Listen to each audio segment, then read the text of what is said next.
समाजवाद एक ऐसा आर्थिक प्रणाली है जिसमें उत्पादन के साधन पर सरकार का स्वामित्व होता है, निजी व्यक्ति का नाम पर सरकार का स्वामित्व होता है।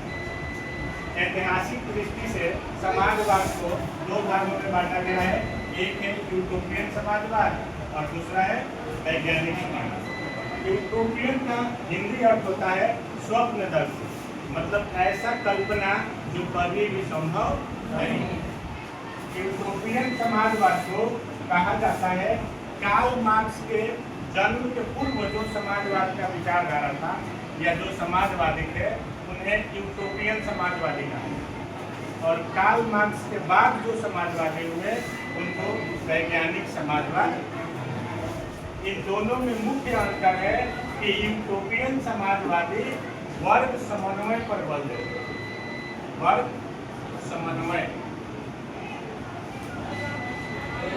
समन्वय पर बल देते थे, जबकि वैज्ञानिक समाजवादी वर्ग संघर्ष पर बल देते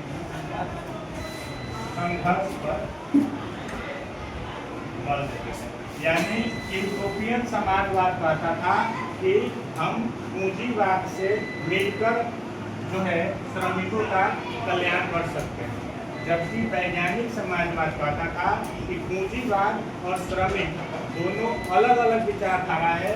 अगर हम पूंजीवाद का हित चाहेंगे तो श्रमिक का हित नहीं होगा, और श्रमिक का हित चाहेंगे तो पूंजीपति का हित नहीं होगा। तो दोनों अलग अलग विचार है, दोनों अलग अलग ग्रुप है, दोनों एक साथ नहीं आ सकता है। तो अगर हम जो है श्रमिकों का हित चाहते हैं तो संघर्ष क्या है, आवश्यक है। आप बिना, यही विचारधारा कार्ल मार्क्स ने कहा कि बिना संघर्ष के समाजवाद हो ही नहीं।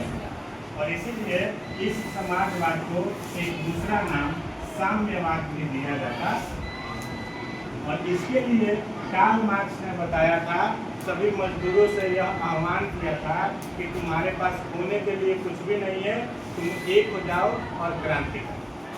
पाने के लिए पूरी दुनिया है और खोने के लिए कुछ नहीं है, ऐसा आह्वान मजदूरों से कार्ल मार्क्स ने किया। तो अगले दिन पढ़ेंगे हम इन दोनों का।